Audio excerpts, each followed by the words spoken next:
Zer da duintasuna? Giza eskubideen adierazpenaren arabera, pertsona bakoitzari eta bere familiari janaria, bizitokia, mediku zerbitzuak eta gizarte zerbitzuak bermatzea litzateke duintasuna. Bai, eta bermatzen alda? Bai, politika sozialekin bertako jendeari osasuna eta ongi izatea bermatzen zaio. Eta zer gertatzen da hemengoak ez diren eta beraien herritik ihes egin behar duten horiekin?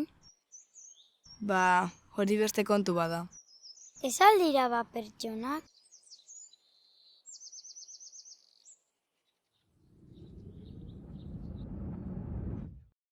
Lan asko dugu oraindik egiteko.